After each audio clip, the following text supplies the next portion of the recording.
মেদিনীপুরে বড় রাজনৈতিক পালাবদল। জেলা পরিষদে বদলে গেল ক্ষমতার সমীকরণ। রাজ্য সরকার পরিবর্তনের পর একে একে পদত্যাগ করেছিলেন সভাধিপতি উত্তম বারিক এবং সহসভাধিপতি সুহাসিনী কর। আর তারপর থেকেই শুরু হয়েছিল জল্পনা, কার হাতে যাবে পূর্ব মেদিনীপুর জেলা পরিষদের ক্ষমতা।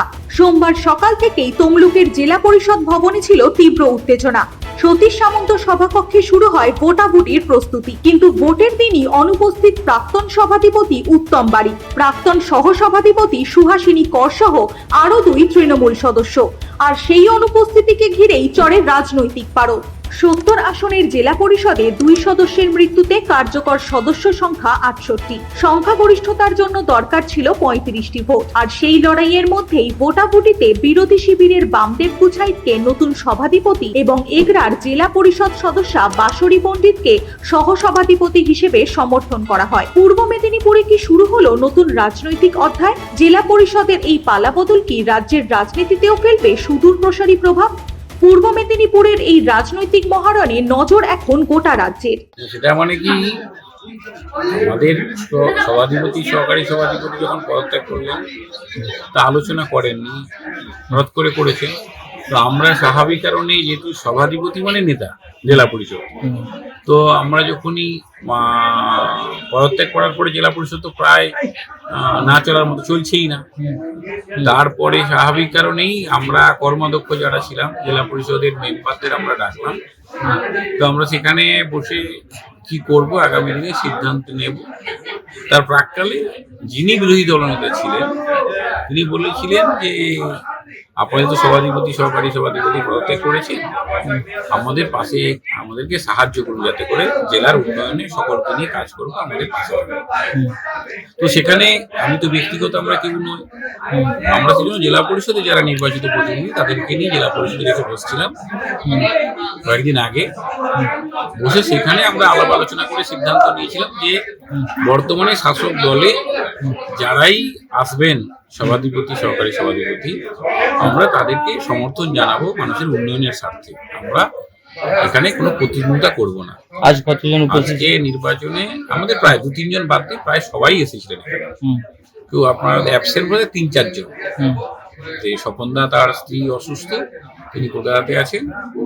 আর তো সহকারী সভাধিপতি বা সভাধিপতি তিনি অ্যাবসেন্ট, আর একজন বোধ হয় মানবপুরা শামসুর।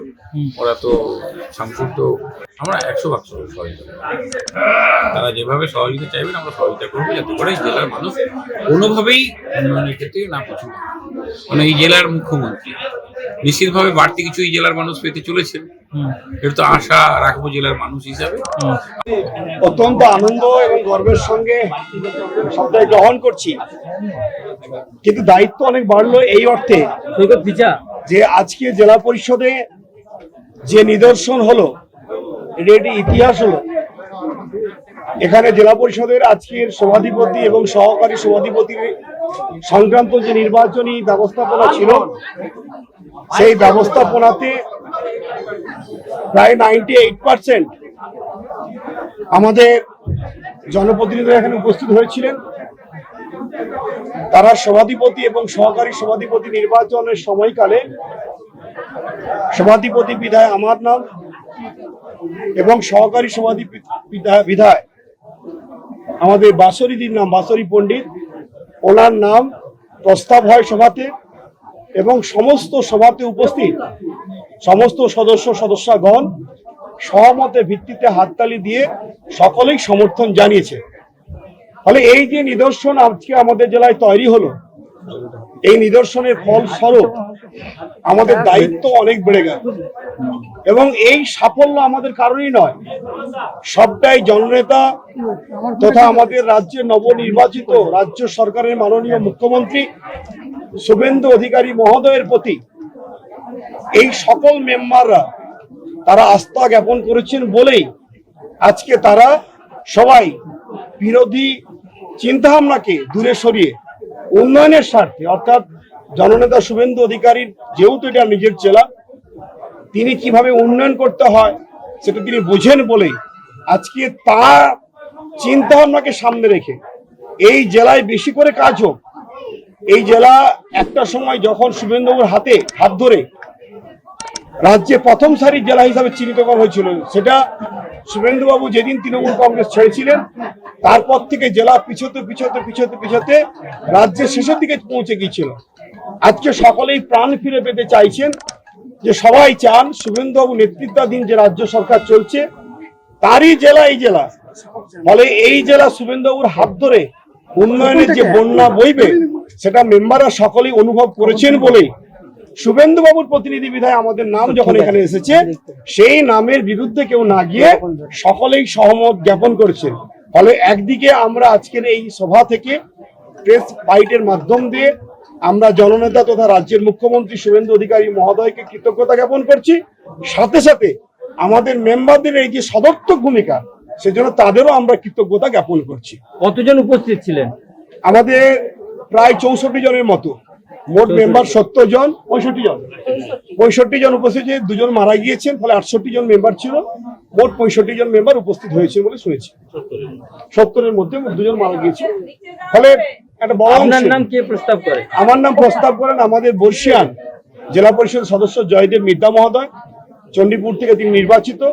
সমর্থন জানার নন্দীগ্রাম থেকে নির্বাচিত জনপ্রতিনিধি অরূপ কুমার জানা মহোদয় আমার নাম প্রস্তাব করেন, এবং বাসরিদির নাম প্রস্তাব করেন আমাদের 1 নম্বর সিট অর্থাৎ শহীদ মাতঙ্গিনী ব্লক থেকে পূর্ণিমা দাস। সমর্থন জানান নন্দীগ্রাম আমাদের নন্দকুমার বিধানসভার বর্ষিয়ান আমাদের নেতৃত্ব এবং জেলা পরিষদ সদস্য বাসুদেব মন্ত্রী মহোদয়।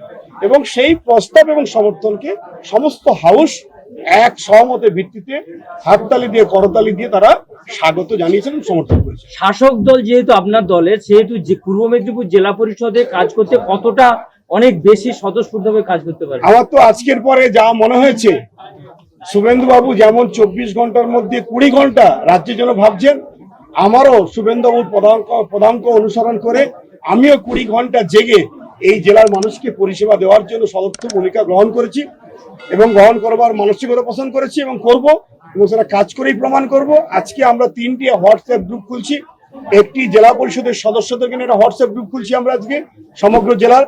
একটি পঞ্চায়েত সমিতির সভাপতি সহকারী সভাপতিকে নিয়ে আমরা একটি গ্রুপ খুলছি, এবং যত প্রধান আছে তাদের নিয়ে একটি গ্রুপ, অর্থাৎ গ্রাসরুটের মানুষকে পরিষেবা দেওয়ার জন্য গ্রাসরুটের জনপ্রতিনিধিদের কথা আমাদের শোনার দরকার আছে। এবং সেই সঙ্গে আমি আজকে ঘোষণা করেছি এডিএম জেডপি সাহেবের সঙ্গে কথা বলে সাধারণ মানুষের কথা শুনবার জন্য আমরা জেলা পরিষদ থেকে টোল ফ্রি নাম্বার আমরা শুরু করব।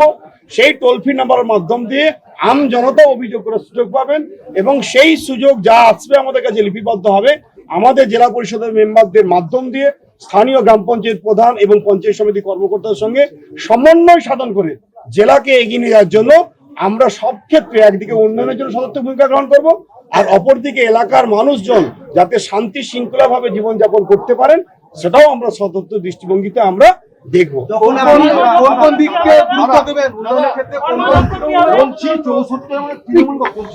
64 জনের মধ্যে আমরা 14 জন বাদ দেন, বাদ দিলে 50 জন ছিল তাদের।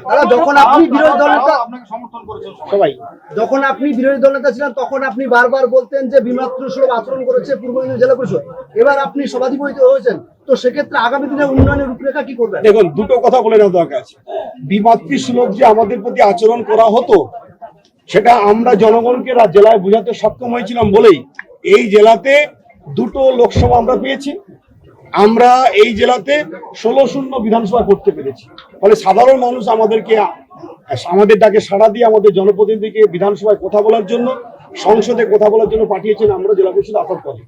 আজকে সেই জায়গাতে আমাদের উপর যে গুরু দায়িত্ব অর্পিত হলো, সেই দায়িত্বের উপরে দাঁড়িয়ে যা যা করা উচিত, কোনো একটা স্পেসিফিকেশন বলছি না, আমরা যা যা উন্নয়ন যেখানে যেভাবে করা উচিত দলমত নির্বিশেষে আমরা সেই জায়গাতে পৌঁছে যাবো এবং উন্নয়ন করবো। কারণ এই জেলার মানুষ 16 বিধানসভা যখন দিয়েছেন, কোন একটি এলাকা আমাদের বাইরে আছে আমরা মনে করি না। 16 বিধানসভা এলাকায় আমাদের কাজ করতে হবে, অর্থাৎ 225টা গ্রাম পঞ্চায়েতেই সমদৃষ্টিতে আমরা উন্নয়নকে এগিয়ে যাওয়ার জন্য সদর্থক ভূমিকা গ্রহণ করব।